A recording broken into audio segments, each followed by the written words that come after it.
What's up, everyone? Steven here with Neural DSP. Back with another Q&A. This time, my guest is Jacob Umansky. Say hello, Jacob. What's up, guys? How's it going, dude? Things are great, man. How are you doing? Not too bad, not too bad, just living like everyone else is during these strange times. It's strange times. Yeah, man. I Dude. definitely feel that. So for those who are just tuning in or maybe who don't know who you are, go ahead and let me know your experience in the music industry and what you are currently doing. Okay, so my name is Jacob Umansky. I play bass for the progressive rock band Intervals. I also have a project called Gia, which features my guitar player Ivan Chopik and keyboardist Alan Hankers. I've done some other work, like I did some touring work with the Faceless, and just to work with a couple other awesome artists. So that just about sums it up. Short and sweet. I like it. Yeah, exactly. That's awesome. That's awesome. So you mentioned these are very, very strange times. And the new Intervals album just came out recently. Mm-hmm. I'm curious what the experience was working on this album, how it compares to previous albums you've worked on or studio work you've worked on. Sure. Well, this was actually the first Intervals record that I played on. Mm-hmm. I joined the group in 2017 as their last record, The Way Forward, was being finished. So in a sense, it was actually really cool that it took 3 years, because I got to work with Nathan and Aaron in a live setting, and so I feel like we captured a lot of that on the new record. But yeah, the whole thing was once I found out okay, cool, we're gonna make this record, I'm gonna play on it, it's gonna be amazing. I was just really excited to go up to Canada and work with Nathan and Aaron, and work with our producer Sam, who was an unbelievable producer. He's done the last Silverstein record and a bunch of stuff like that. So, but then when the COVID stuff started happening, and we're not allowed in Canada right now, we had to look for other options, and we were a bit concerned at first, but what me and Aaron decided to do was we would just FaceTime, and he would send me the tracks, and then I would write my parts, and we would just do little FaceTime sessions, a couple times a week. And yeah, it actually worked out really, really well. And I know even in we did this studio documentary, and Sam, our producer, said yeah, I was a bit concerned, not having Jacob here, but then I heard the pre-pro and everything was fine. So that was really good to hear. And again, it was an awesome process. I got to track with my friend Sam Harchick, who actually does all the video work and engineering for my Dark Glass videos, as well as Neural DSP videos. So I was super comfortable recording. So it was a fairly easy process in a not so easy time to be a musician. Right. No, I think that's it's a priceless skill to be able to pivot and be able to adapt to situations when they are not, especially when they're not optimal, like they are currently. Exactly. When the stay-at-home order was put in place in Los Angeles County, I figured, at first I was cool with just staying in the studio I was renting at the time being, but then people who were renting the other rooms in the studio were still bringing people in.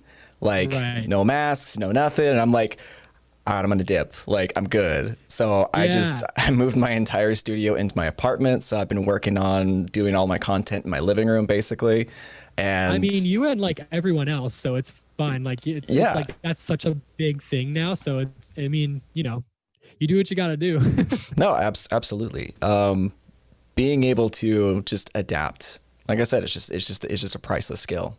Exactly. And even before COVID hit, you can't just be, well, you can, I guess, but you can't just be a player anymore. You have to have other sources of income and other ways to, support yourself as an artist. And also it's just being able to, do the video stuff that I do, and obviously the same stuff that you do.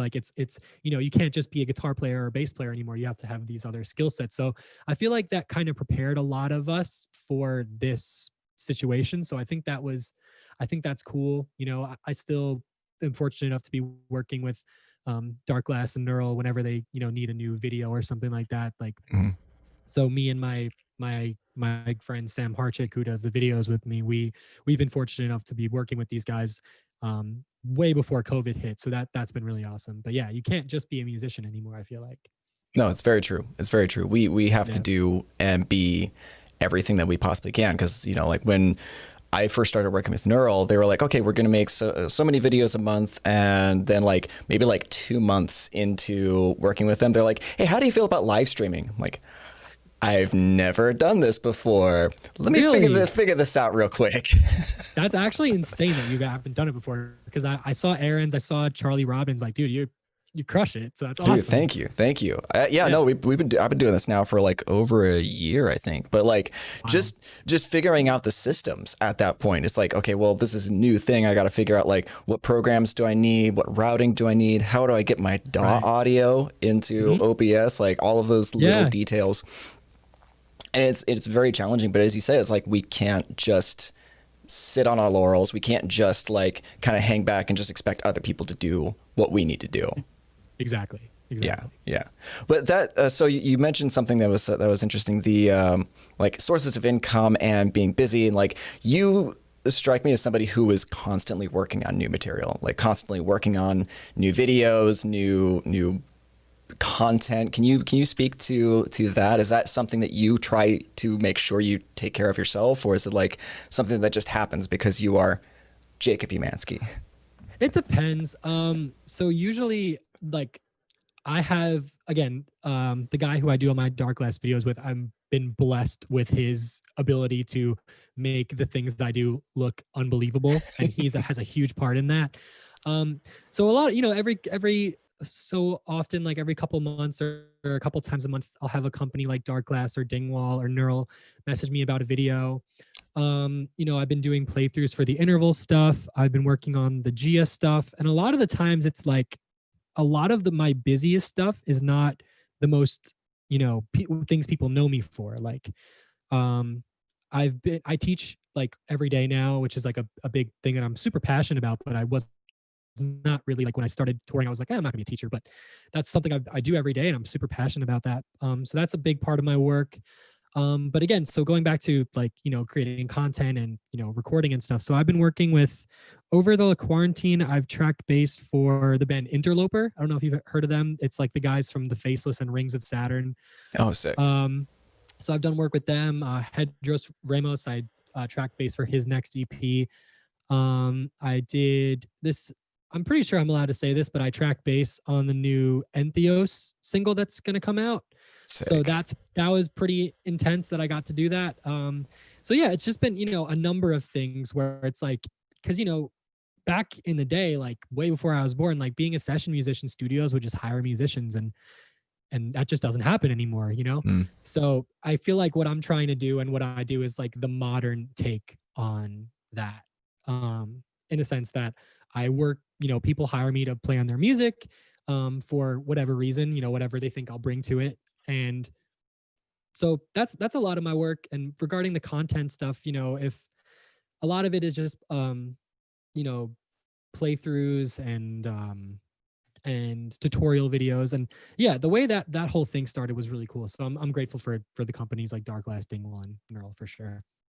Well, that's awesome. Well, it seems like it tends to become sort of a self-sustaining system after a while, because you are putting out content that keeps you top of mind. Because when people think like, oh, we need a bassist for this project, oh, I saw Jacob's thing he did the other day, it looks killer, right? Like that's it just kind of like builds up a momentum and keeps you sustained for a while. But that's an interesting take on it. Keep saying that you're essentially trying to be a modern version of a session musician, which is kind of cool.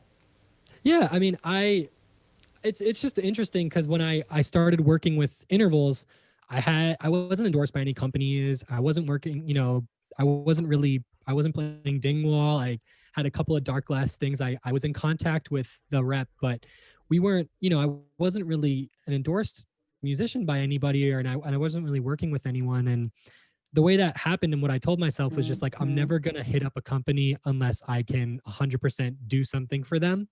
So I kind of just waited for the right moment. And the way things kind of happened was I did this first tour in 2017 with Intervals, and we did a co-headliner with Northlane, and which was unbelievable, but as a first tour. But their bass player Milo at the time was playing Dingwall, and I was okay with the bass that I was using. It was really cool, but I just wasn't, the sound wasn't what I wanted. And anytime I would hear him or play his basses, I was like, wow, like that's it. So at the end of the tour, I talked to him, and I talked to our guitar player Sam, whose dad knew Sheldon. And what happened was I sent them an email, and the artist rep for Dark Glass messaged me. He's like, "Hey Jacob, nice to hear from you again. I'm the artist rep for Dingwall as well. How do you feel about green?" And I was like, "I like green." So they sent me they sent me my first Dingwall, which is one of my favorites still. And so I started touring with that. Wasn't a full-time artist or anything. And then when NAMM came around, I went to the Dingwall booth and I met Sheldon for the first time. And he's like, what a legend of a human being. And he's like, "Hey Jacob, like, go and take a selfie." And I'm like, "Yeah, what's up? You know who I am? That's crazy." So so we talked for a bit, and then I was about to leave. As I was about to leave the booth, he's like, "Hey, these guys from Germany are about to interview me. Would you mind like demoing some of the basses?" And I was like, duh. So I started demoing some of the basses, and eventually I left for tour, and they were going to send me the NG3 prototype just to use for a couple days. And after that, basically they sent it to me, and they wanted me to send it back after the tour. Mm-hmm. So my mission was to never ever give that bass back.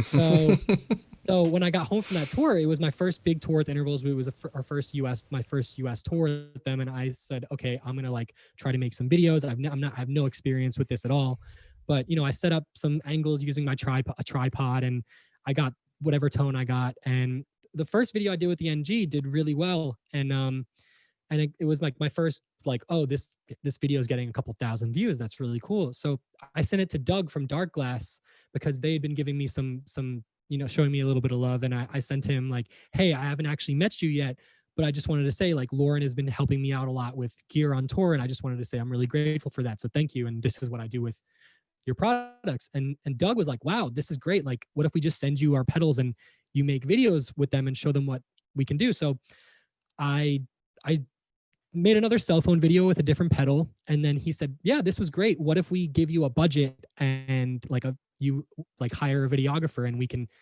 do a tutorial?" And so that was the first video I did for Neural DSP. And me and my videographer, we came up with this format for our videos, how they're like half playthrough, half tutorial. So it's like, this is how you get the tone, but this is also how, it sounds, So that was really cool. And it kind of just stemmed from there. Dark Glass has been awesome to me. And anytime a pedal comes out, they're like, "Hey, can you do another video?" And when Dingwall, puts out a new bass, or they want me to demo something for them, like, so it all stemmed from just me getting that bass and being like, I want to keep this. How do I do this? And so it's all about, just for me, my mindset was just like, I don't want to ask a company for anything if I can't do something back for them. And I think that's what's amazing about working with companies like Neural, Dingwall, and Dark Glass, is that Dingwall especially, just because I'm really close with them, but they're so into watching, like, helping you grow, as well as, or that, you help them grow, and they're so into helping you grow as an artist too. So I know that was a long thing, but just kind of how no that where I'm at. That is a perfect story, because that illustrates the aspect of building relationships with companies. Like, for those Absolutely. of people who are, potentially watching this and want to kind of do the same, it's like this, you have to nurture your relationships in order to even get anywhere. Exactly. Giving more than you receive is always going to be the standard. That's always like over deliver 100%. I feel like potentially a factor that was the reason why I got the gig that I do, the reason why I got the Neural gig was because when I got tagged in a Facebook post, because they posted up on their Facebook, like, "Hey, Dude, looking for I saw content." that ad. Yeah. So they're like, "Oh, just looking for content creators. Just send us send us an email at contact," or whatever it was. And I sat down, I wrote, recorded, mixed, mastered, filmed, edited, like an entire video playthrough and resume piece, in a day. Like I was just like, Wow. okay, I'm gonna just knock this out today. I woke up at like Yeah. 5 a.m. I was working till 1 a.m. and I was like, no, I'm getting this done. And yeah, it was just that drive, that motivation, that wanting to make sure that I get, you know, the most to them, you know, was I feel Absolutely. probably a big factor in that. 100%, dude. Yeah, that again, same, very similar mindset for like the Dingwall stuff too. Like 100%. Like, and I remember seeing that ad. I was like, oh shit. And I actually sent that to my videographer who does the dark lights. I'm like, yo, they're hiring. I think he right when that happened, he got a job at Isotope, which is another awesome company. Oh, that's killer. Yeah. So he's, but yeah, I just remember being like, oh, dude, I wonder who they're gonna get. That's like, I'm super curious about that. But here we are. Yeah, no, you're right. It's interesting because listening to your tell the story, you know, of your from the Dingwall bass all the way up through Dark Glass and Neural DSP, like I get a sense that you have a lot of gratitude towards the opportunities that you've been given. Also a sense of still like awe and wonderment and excitement about it. Like you see a lot of musicians get sort of jaded as they go through and say like, no, you're going to give me stuff because I am this person. And I don't get that sense from you whatsoever. Is that just your personality, or is that something that you developed over time? Maybe both. I don't know. I've always, like, when I was growing up, I was always that kid. Like I loved bands like Avenged Sevenfold growing up, and I was super stoked on like seeing like my favorite guitar player was Sinister Gates from Avenged Sevenfold, and he had this like custom Schecter with black pinstripes, and I was just like, that is so cool that this company just made him his own guitar.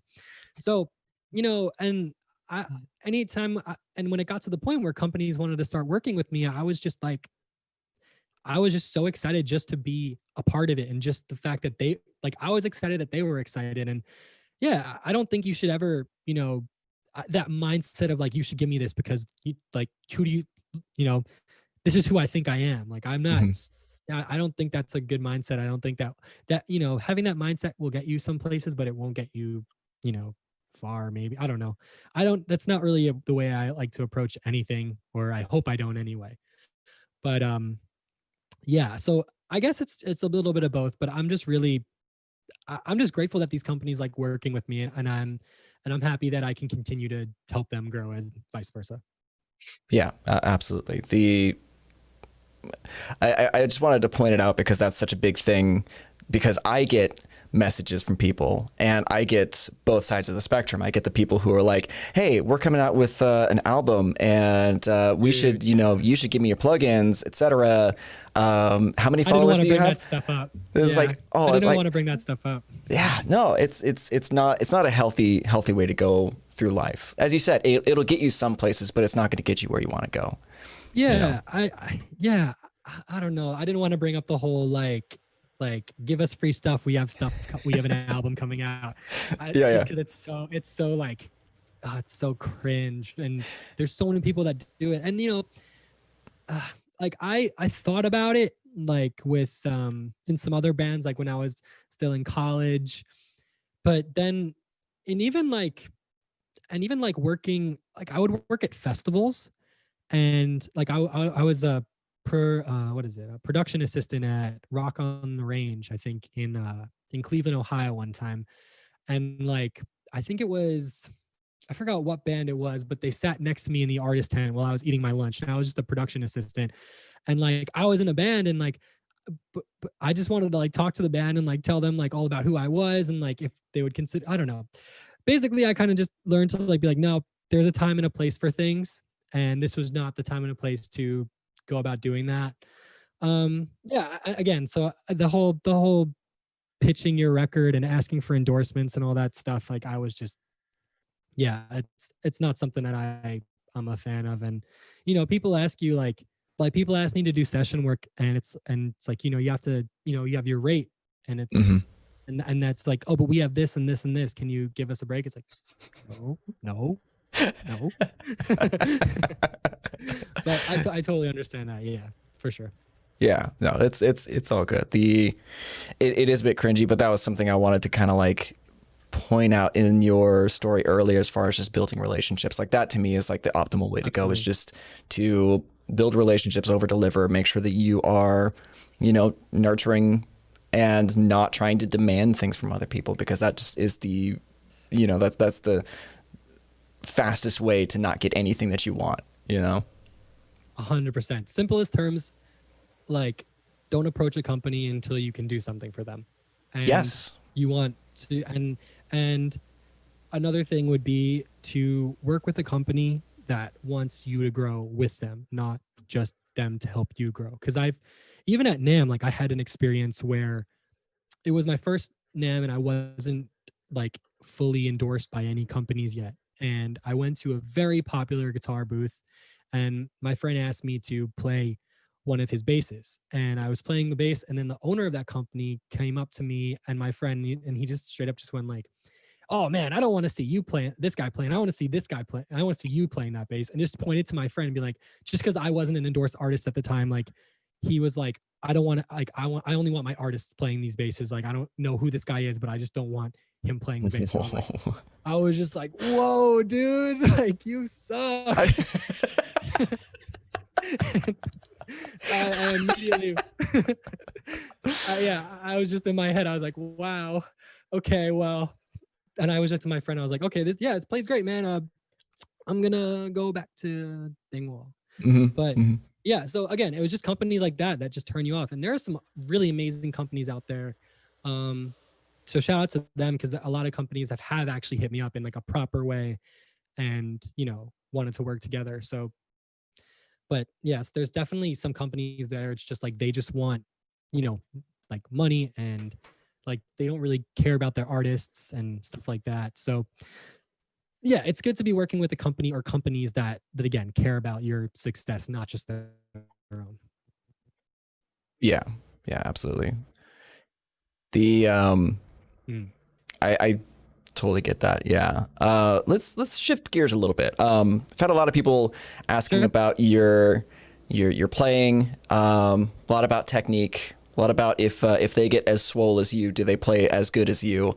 But let's talk about like some influences that you have. Like what bassist made you think like, I want to do that. Let's do that. Okay, so this is kind of shot, but I was like 7 years old and I saw Kiss on stage on TV. Sick.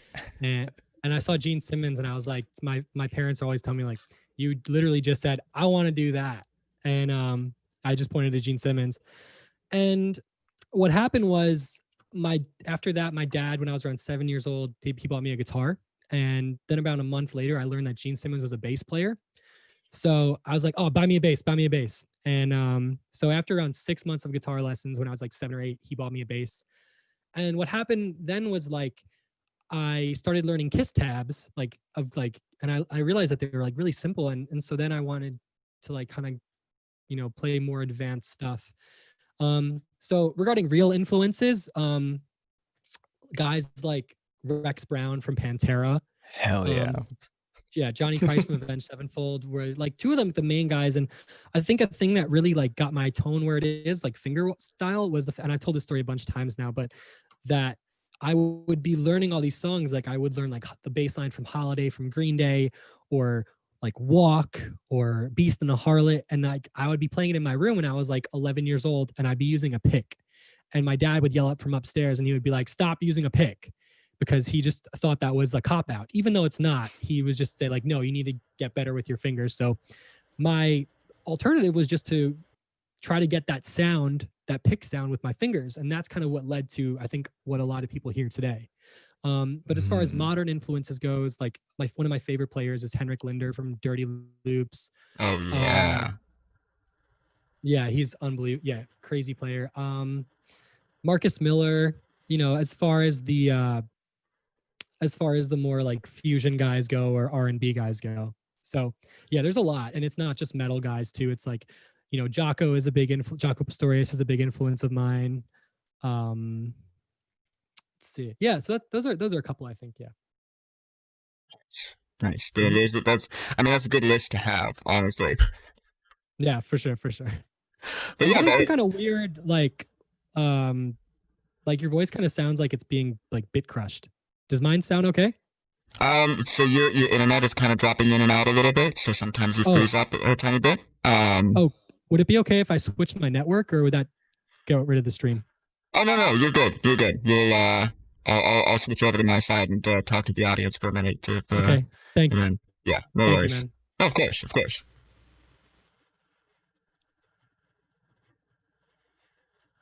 All right. So improvising a little bit of a break here. Just into I sound like a transformer? Okay, my wife is telling me I sound like a transformer. Okay. And I have no idea why. Always the best. Let's see. Connection still good for OBS. Let's check my internet just in case. Okay, so I'm good now, I think. Good. Okay, cool. Let's go ahead and switch that. Double check. Let me do a speed test real quick. Sorry, everybody. Doing some technical difficulties. Yeah. Okay, so it is confirmed that you sound like a robot. Yeah, apparently. Okay. Just making You sure. know what? Hang on a It wasn't second. just a, I think I can figure this Sure. out real fast. Let's switch. Okay.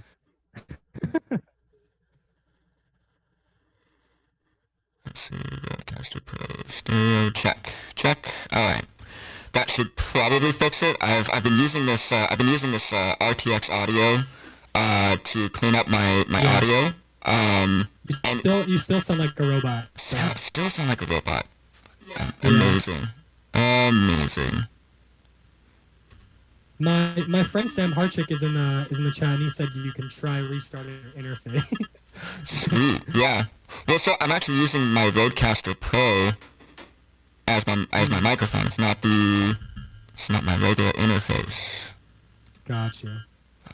Hang on a second.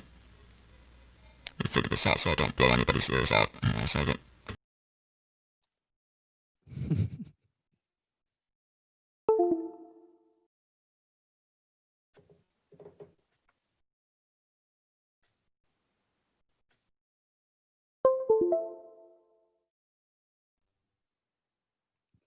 Oh, that sounds promising.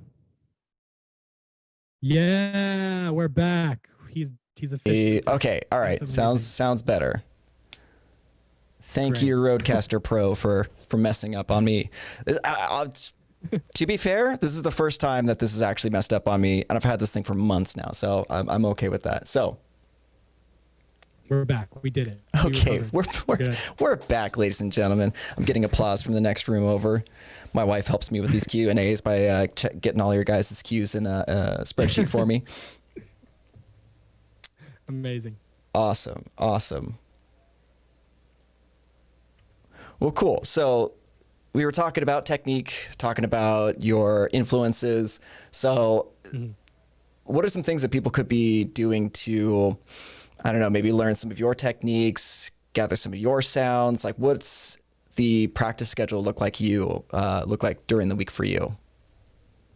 So it varies now because I'm working a lot and doing session work and teaching. But when I was developing a lot of this, and I consistently am developing new stuff and like new techniques and practice routines. But regarding like my finger style, like what I do is like, so normally like when you play, you kind of go at it like this, and you play through the string. So I'm still doing that, but what I do mainly is like I come at it like from above the string, and you come at it with the same amount of velocity as if you were playing it like this. But when you come at it and like almost tap it, but follow through, you get more of that clanky sound that you would hear from a pick. So that's what it is, because like you can play like a lot of the times people message me like, hey, I'm like playing really hard, but it's not as bright, or it's not as punchy. It's because like I kind of come at it from like around like the top of the string, and I come at it like, again, like more with like that like kind of a tap rather than like coming at it like this. So you get more of that clanky sound, because again, I'm trying to emulate a pick. And regarding the slaps, there's a couple of techniques that you can work on. Like one thing that I find that people struggle with is they play with this side of your thumb, right? And you come at it like this. And that's what I call like the flea approach. And there's a lot of really good cats that are doing it, but it's just a bit limiting as opposed to what I do, where you strike through the string and in a downwards motion.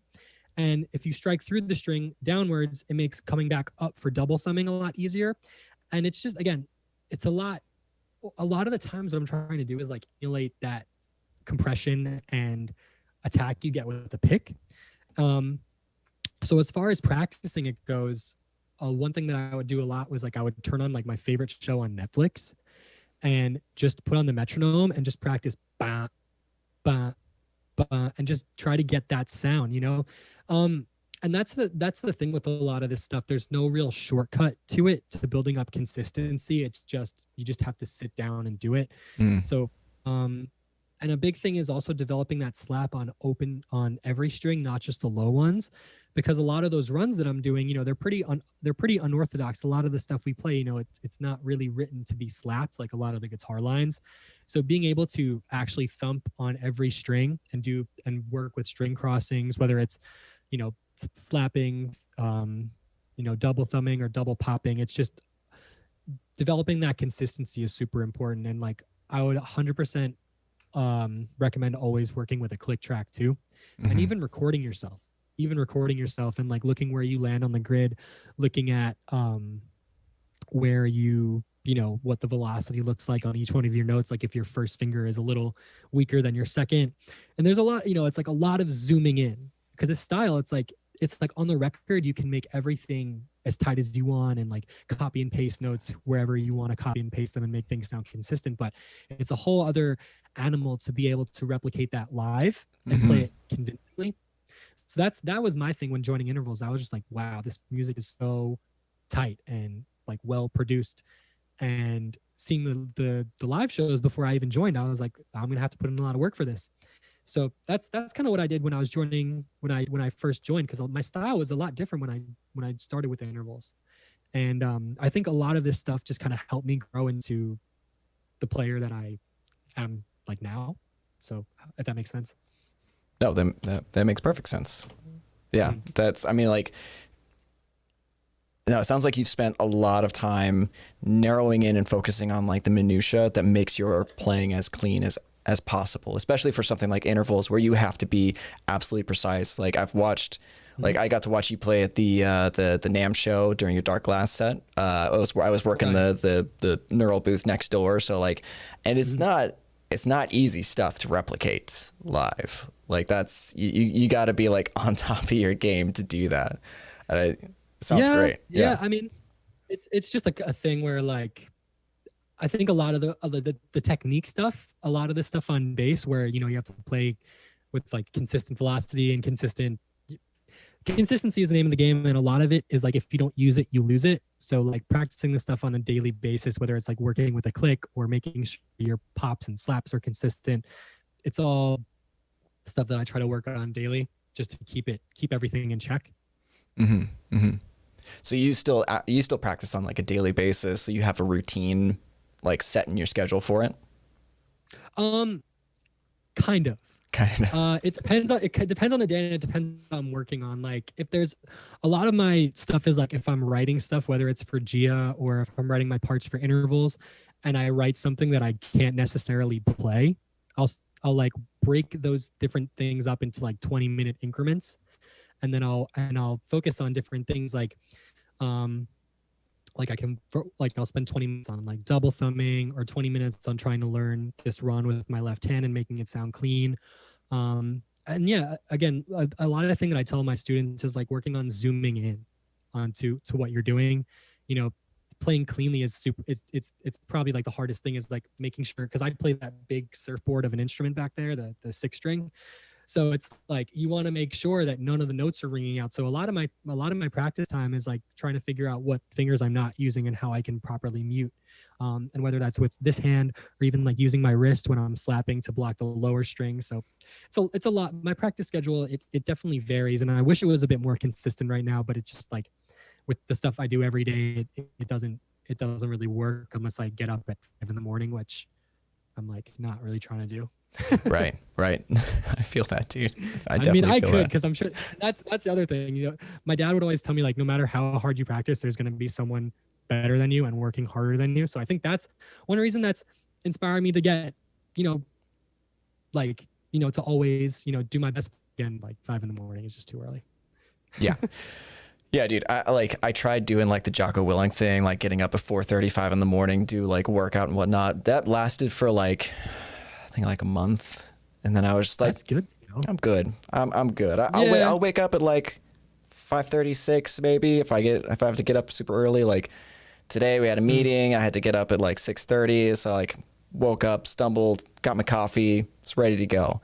But like, like it's a matter of choosing your own personal comfort level with how much you want to be motivated towards getting towards your goals. I think that's like having a clear vision. That's super important. For sure. Yeah. So what do you say we get into some user questions?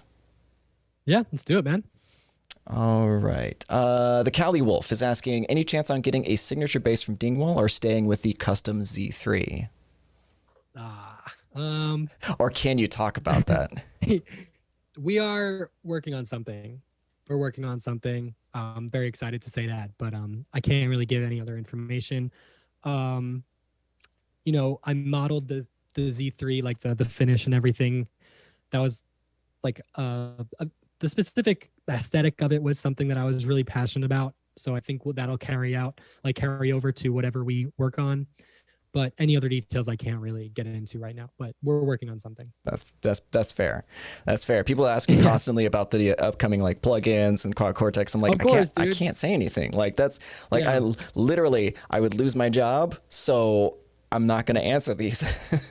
Yeah, dude, that's the worst. Like you can't the best is it's like if it doesn't come out, or like if you tell them something and it doesn't, like something changes, it's like, oh, but he told me this. So yeah.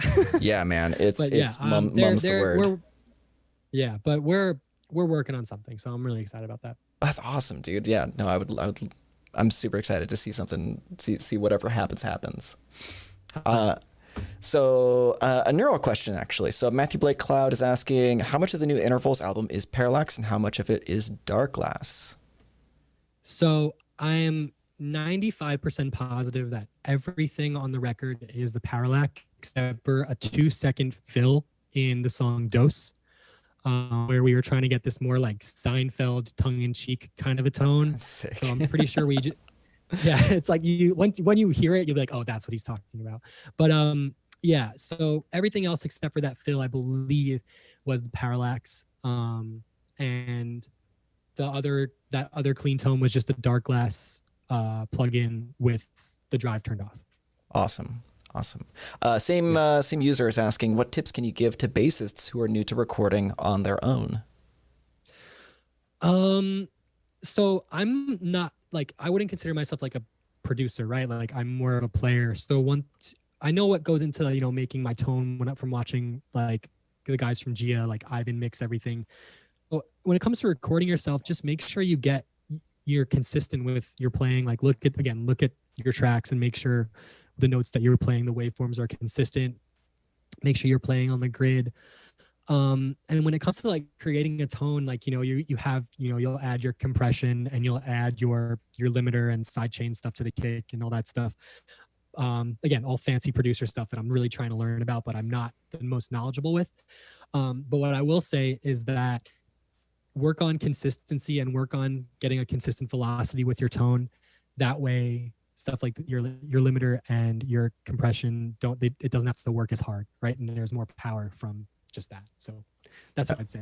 That makes a ton of sense, especially if you're doing like the finger style. Like I do a little bit of finger style myself, and 'cause I'm not much of a bass player. but I do prefer like fingerstyle because I used to play classical guitar. Oh, nice. And like, yeah, it's just that getting that consistency between the two fingers is really, really difficult and takes a lot of time. And as you said, like really like narrowing in and focusing on the tiny, tiny details. Exactly. Let's see. Nathan Santos is asking, does he ever use the other neural plugins such as Nolly, Plini, or Wong for other distortion tones? Or does he just use Parallax and Dark Glass exclusively?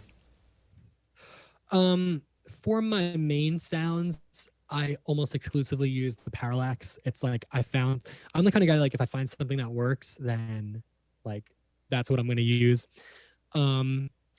When I'm recording guitars, I mean, for demo stuff for Gia, I absolutely use the Plini plugin, the Tosin plugin, and I just got the Corey Wong, and I've been messing around that. I was actually talking to Max at Neural about doing a Corey Wong video, so that might happen at some point in the future. But yeah, I absolutely use all the plugins that you guys, are kind enough to send my way. But it's just for bass, unless I have like a reverb or something like that, I'm using the Parallax. That sounds pretty fair. I've been able to get some pretty good growly tones with the Corey Wong. That thing's is wicked. Especially for like those like kind of like vintage P bassy sounds. Like it's perfect. Yes, it's literally perfect for that kind of stuff. Let's see. Absolutely. Nico Fairback is asking, in which situations do you choose to use the D-Rock, and in which situations does you go for the active dingwalls? The D-Rock has just kind of been something that they sent me to check out and make some videos for and see how I like it. But I did this like lo-fi kind of, it's like a mixture of like, it's kind of, I would describe it almost as like Chan-esque. So like very like lo-fi guitar, like electronic drums. So in that situation, I'll probably pick up the D-Rock. But again, with this guy, like I'm more comfortable playing it, and it also has an active passive switch. So I'd say around 80 to 90% of the time, or even like 95% of the time, I'm going to use this because I can get something similar. I think the coolest part about the D-Rock is probably the rotary selector, because you can get that like, you can get the 2 rear pickups in series, which is like the dingwall sound that everybody knows, which is actually not the one I use for intervals, but it's like that's the one you'll hear on like Periphery records. It's those 2 rear pickups in series. But what I like about the D-Rock and the D-Rock switch is that you can isolate the middle pickup, and that's when you get that more like modern rock kind of sound, which I think is cool. I use that in my D-Rock demo. So it's rare. The D-Rock is it's not something that I'll pick up as often as my regular bass, but it's an absolutely incredible instrument. Really, really amazing instrument. That's pretty fair. I mean, I have like a ton of guitars around my room, and there's some that I go to far more than others just because, it's like I had company FGN sent me a Telecaster to use on my John Mayer cover track, and I picked it up every now and again, but it's like if I do mostly metal, and even then some of like the rock stuff, it's like I'm going to use other guitars first, like the Strandberg. I've been using that quite a lot. But it's like, I mean, Telecasters are great in very specific circumstances. Yeah, I'm pretty sure Strandberg did that Tele thing, whatever it's called. I forgot what they called it, but I know they just did that like modern Tele vibe, and Abasi just did that space Tele, which is like the coolest thing I've ever seen. Yes. Shout out to Ivan and Abasi guitars because they're sick. Yeah, dude. I've always loved the Tele style and the Tele sound. It just hasn't really fit or meshed well with like a lot of the stuff that I've worked on. So it's like I have it on a stand. It's like right over there. I'm gonna use it at some point, but it looks good in the background of my other videos. Exactly. Yeah, exactly, for sure. So this is a great question, actually. Garrett Payne is asking, what would you suggest for guitar-oriented composers trying to program or write bass lines that better serve the song and overall composition? That's an awesome question. So when I'm writing my parts, especially with the interval stuff, there's a lot of really awesome moments where I think, okay, there could be some really cool unison moments. But what I do first is I write the bass part first. So whether that's learning the chord progression or learning the riff, like write a solid bass part before you go writing your unison moments. So that's like the first thing I do is just write a bass part, write something that serves the song and, you know, locks in with the drums. And then like, again, if you're writing like in the style of like progressive metal or whatever guitar music you're writing, and there's some cool unison moments, really listen to the song and listen for like different like themes and motifs that occur. Like, you know, if this specific line happens twice, maybe just save it for the second verse. Like, you know, because it kind of creates that cool tongue-in-cheek moment. And not even that, but it also just, you know, gives the impression that the band's listening to each other. And another thing that I do a lot when it comes to those unison moments is sometimes like the section will be really driving and there'll be a unison line that I'll want to double. But if I do that, the section could lose that momentum. So one thing that's cool is like writing a line that walks in and out of that guitar melody, so you don't lose the momentum of the section, but you still link up to the guitars at certain points. So that's a little bit of what goes through my head with like bassline composition. It's more so just like I want to be a bass player first. Like I know a lot of the stuff I do is involved and it's like, you know, fairly techy, but I just come at it from the point of view like, okay, I want to be like a bass player. Like there's a reason why I love this instrument and it's not to play guitar. Solid. But That's that really makes sense. solid. No, that makes perfect sense. I mean, I went through the same process, learning drums so that way I could program drums better.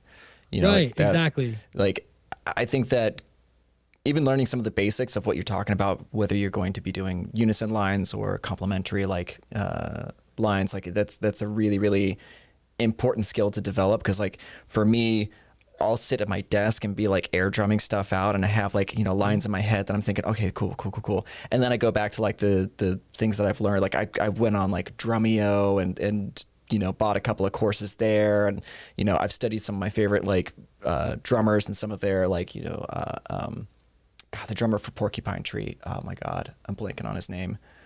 Oh man, yeah, I don't know. I don't know.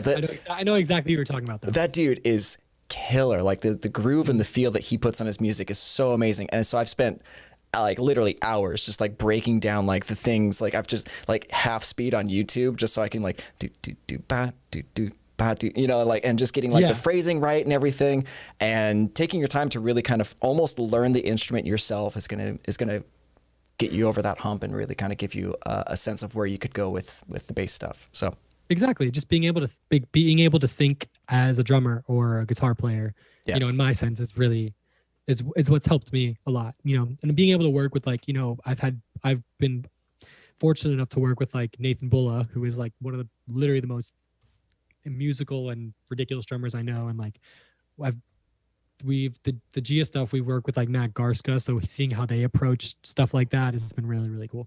Nice. So next question, Shift Quate asks, how important was your education in Berkeley for your career and skill level? Do musicians even need formal musical education in the 21st century? That's a good question. Berkeley, I think when I got there, I was not sure. I knew like kids who went there were like good, and like I knew like I was going to get put in my place, but I didn't know how much, like how hard I would get hit. Like I got there and there was this jam night, and I just was watching these kids on stage, like bass players, and they were just playing circles around me. And so when I got there, and I like even called my dad, and I was like, I don't even know if I should like be here. And so I just kind of like thought, no, I'm gonna do this. I'm gonna follow through with it, and I'm so glad that I did. But as far as an education goes, you know, I majored in music performance. You know, that's, you know, it's what I do for intervals. And there's a lot of guys, you know, there's a majority of the people who are in our genre, you know, haven't gotten that major. But I would say like it's absolutely pushed me as a player harder than I would have ever pushed myself if I hadn't gone to that school. And I've been fortunate enough to study with guys like Victor Bailey, rest in peace, who played for like Weather Report. I've learned from like Victor Wooten and all that kind of stuff. So it was an unbelievable experience, and it was definitely like a once in a lifetime thing. And I'm super grateful that I got to do. It all just depends on your individual approach to how you want to build your career. You know, I was fortunate enough to where I got to, you know, have this college experience, and Another thing that Berkeley taught me was how to network properly, because there is always like, you know, you're always interacting with these kind of almost like legendary figures who are just a part of the faculty. And like one thing I kind of learned was just how to just hang around and not be seen as like what's a good word? A punisher. Just not as like yeah. I didn't want to say that. But yeah, dude. I literally, I don't know if you saw my mouth formed the word P, but like the letter P. But yeah. So yeah, it was absolutely incredible experience, and I'm really grateful. But it all depends on how you want to build your career. I don't know if it's necessary. For me, it got me to where I am now, and I'm really grateful for that. So it all depends. No, I think you're right. I think it depends. It depends on, I think, the overarching goals you want to meet. So if you're trying to get yourself into, gosh, I don't know, like if say you're like, a cello player or violin player, you want to get into an orchestra, you probably want to go through your schools and go through that training and stuff like that, because you'll end up getting the networking as well as the ability to follow as much as lead. But if you're just a solo guitarist, like I would say personal lessons are great. Like even if you like, it's an informal way of learning, but having that feedback is so crucial. Like I learned on my own. For the first like several years of playing guitar, I just learned on my own because like my dad wanted to teach me bluegrass. I wanted to learn Metallica. So of course. we kind of butt heads a little bit in the beginning. So I just went off and learned tablature and just tried to like teach myself by ear. But like 8 years in, I ended up having to like unlearn and relearn so many bad habits that I had accrued along the way. So like private lessons, I feel are really, really going to be instrumental in getting you. Very nice. Yeah, for sure, dude. And with Berkeley, it was just like the experience, I think, was what I was the most grateful for, was just being surrounded with those ridiculous musicians and being able to like work one-on-one with guys. Like there was this guy, Victor Bailey was incredible. I studied with this guy named Whit Brown, who played with guys like, I think he played for like Oscar Peterson or something like that, like crazy jazz guys, and like, getting to go to workshops with like John Patitucci every week. And just, you're just kind of in this aura of greatness, and you just want to absorb as much information as possible. So, and again, like, people are like, do you really need to go to Berkeley? It's like, I don't know. I'm really happy with how things are right now.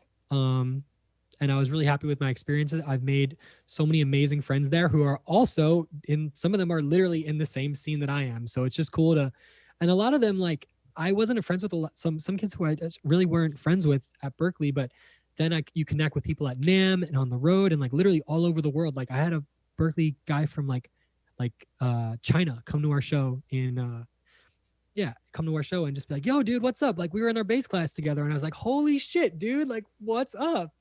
And it was so cool. Like it's definitely like there's like a community thing too. And there's stigmas like, oh, he's a Berkeley guy, he's gonna overplay. But it's like, there are people who don't go to Berkeley who overplay too. So totally, I don't know, man. Yeah, there's a lot of things I can say about it, but I would say it's all up to where you want to go. And yeah. No, that's a fair way of summing it up, because it can be useful if you find the experience to be beneficial.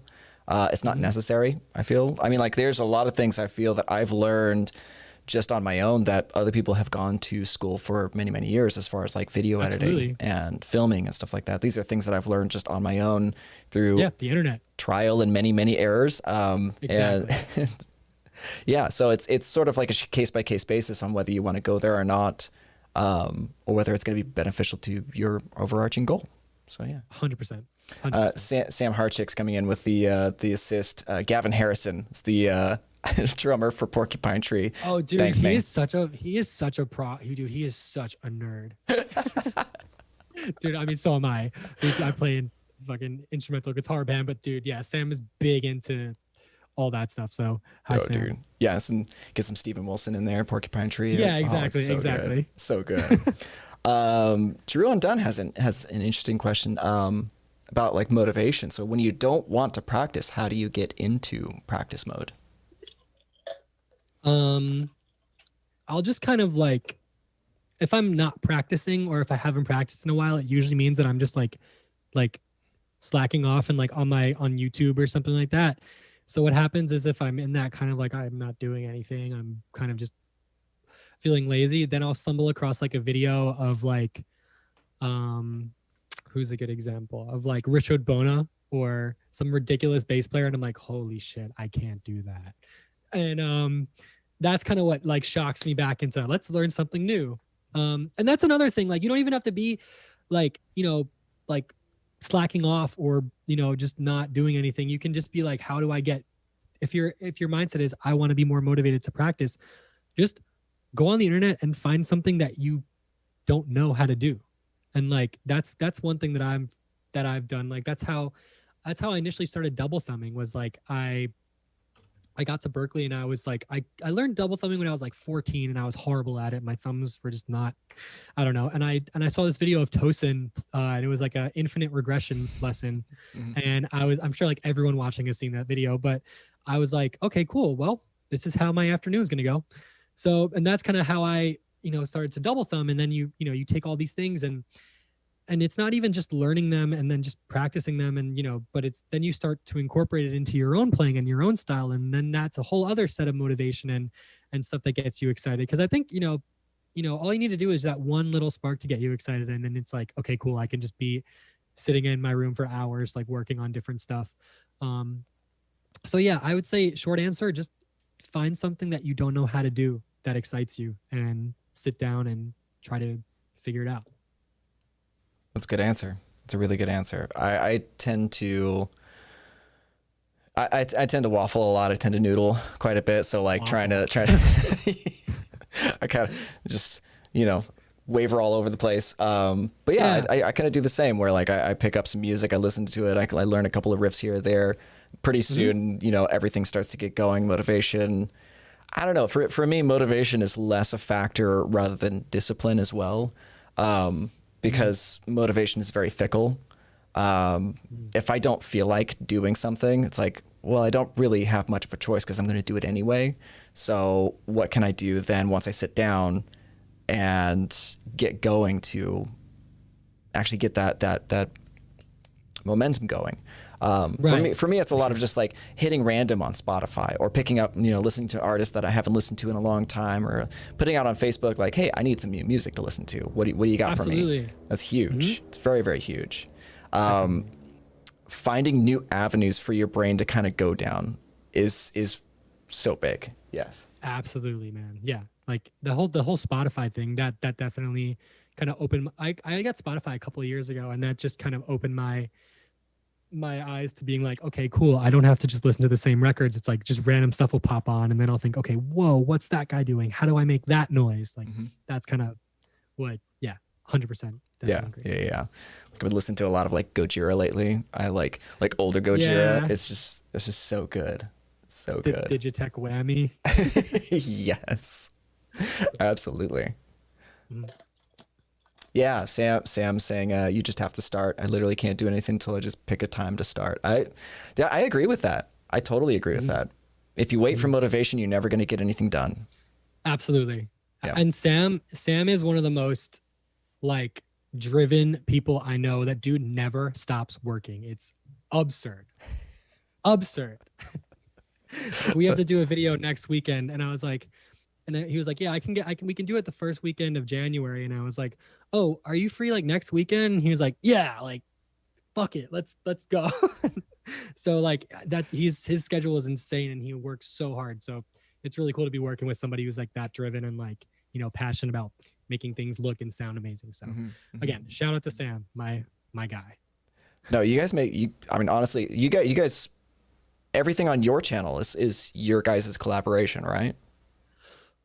Anything like Dark Glass, everything except for one Dark Glass video, which is an Alpha Omega video that I did with Ivan, who is also an absurdly driven person. Yep. But yeah, everything else is about 95% is done with me and Sam. So me and him, That's awesome. we pretty much have like we have like a pretty decent like format that we follow with, you know, trying to make these engaging and entertaining and, you know, like yeah. Sam. This is, I live to serve you, master, Sam says. Dude, he knows. Yep. No, that's awesome. That's having a good network and having good partners you can rely on is so good. Absolutely, dude. Awesome. So it's been about an hour, and I want to be kind of conscious of your time. So if we have any additional last questions to get in the chat, go ahead and put them in now. I got a couple in the queue right now I can look through. Oh, nice. So let's see. Kind of more of a technical question. IMOR666 says, what strings would you put on an NG2 4-string if you had to tune it to B, F sharp, B, E? F, B, sorry, one more time. F, B sharp. B, F sharp, B, E. Like drop B. Oh, okay, yeah. B drop B. Damn. I'm trying to think. Because what I would normally do for something like that is just take the 5-string set and tune it up. So like if you have a 120, even if you have like what I use for that guy right there is I use a 127 through a 30. So if you have what I would say is like, as long as the bass is set up properly, you can tune everything up so the tension kind of equals out. So I would use like a 127 through a 45 or 130 through 45. But yeah, my strings, I can't believe this is the first string gauge question we got. But my standard not. gauge is, it's not. Oh, okay. But yeah, so 127 through 127 through 30 and stainless steel Dingwall strings. Good. Yeah. No, I tend to not really ask a whole lot of like these string gauge kind of questions, those sorts of things. It's fine. It has to happen.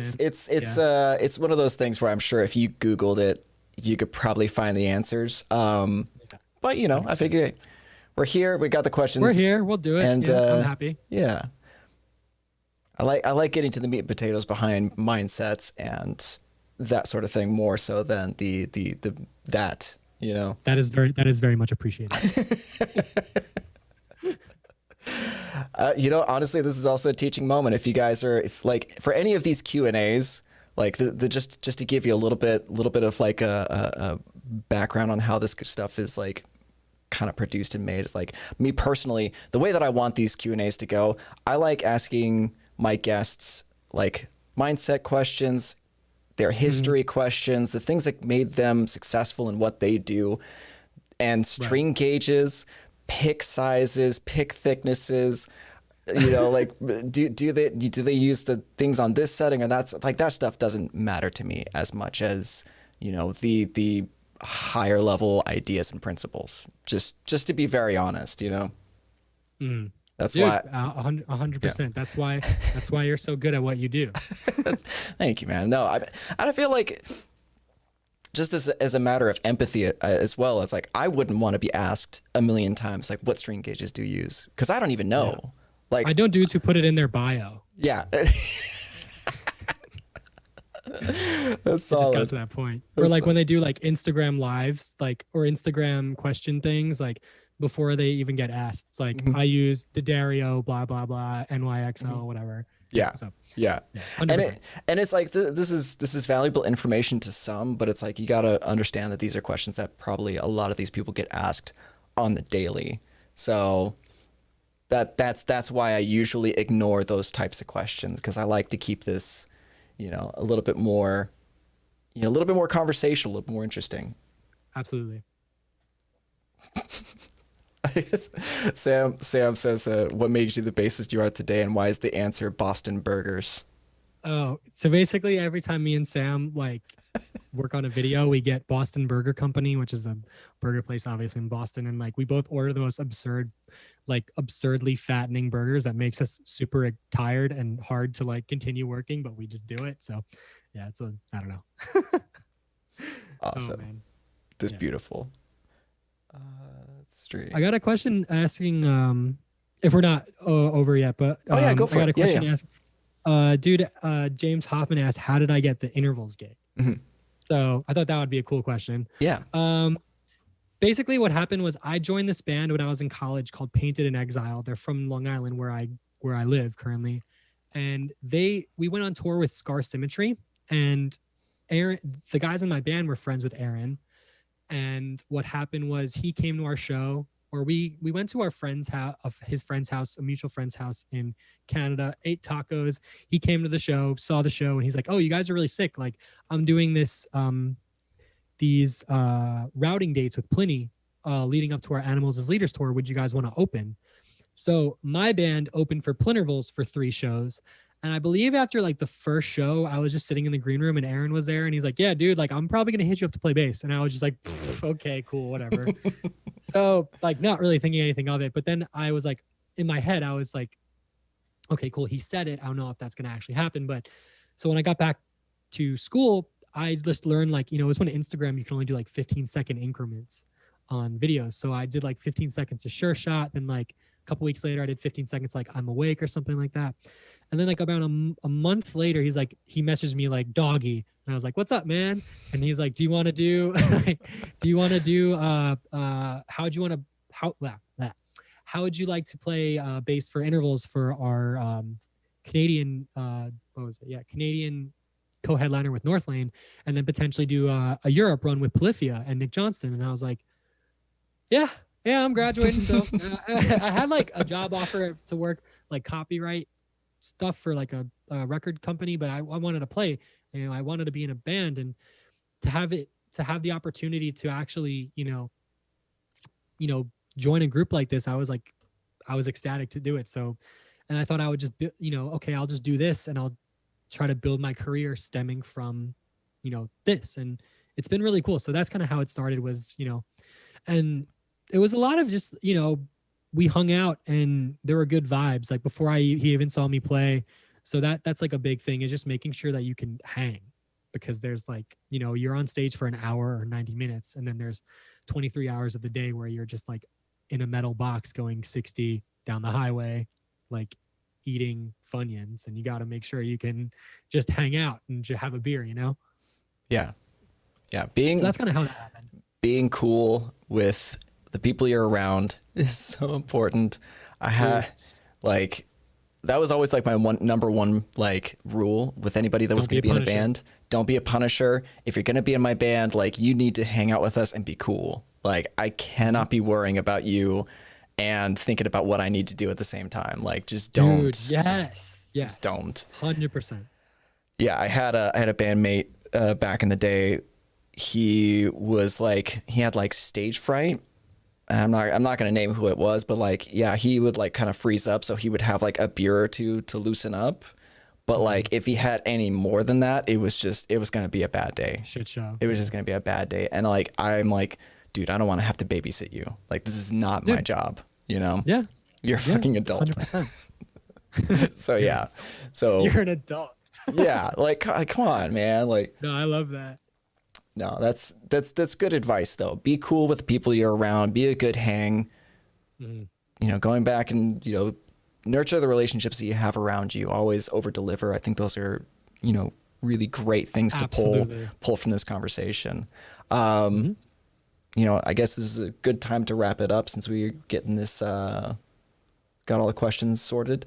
So, Jacob, if there is anything that you would suggest to our listeners, if they want to either become a musician, a session musician, bands, do content, stuff like that, what are some things that they should keep in mind during their journey? If a company ever hires you, or if a band ever hires you, always try to go above and beyond with whatever product you're delivering. That's how you build like a name for yourself, never, kind of just go what you said, like over deliver, always go that extra mile. And make sure like you give the impression that it's not just you that you're trying to like work for it. You want to see companies, or you want to see this band that you're working for. Like you want to make sure that the product you're delivering is going to make them better. or is going to make them, I'm trying to think of a good word for it, but I think you know what I mean. Yes. But yeah. And just when it comes to playing, you know, practicing, you know, consistently. And one thing I'll say is like, even I know it's a big thing for guitar players, but learning lines or you know, songs from people you look up to, learning different techniques, that's a lot of what I did. And then just trying to apply it to my own music and to my own composition. That's a big thing that helped me, I guess get to the sound that I have today. So yeah, I think that's just great. about covers it. Beautiful. That's a great way to end it. So yeah, I want to thank all of you guys in the chat who were hanging out, asking really amazing questions. And thank you guys so much. Yeah, thank you, Jacob, for the amazing conversation. This was awesome. And Awesome, dude. Definitely want to have you on again. If you got some maybe a Gia release or something like that coming up, you let me know. We'll get you back on. Hell yeah, dude. That'd be amazing. Yeah, dude, absolutely. So thank you all so much. And we will see you all in that next one. Later. Thanks.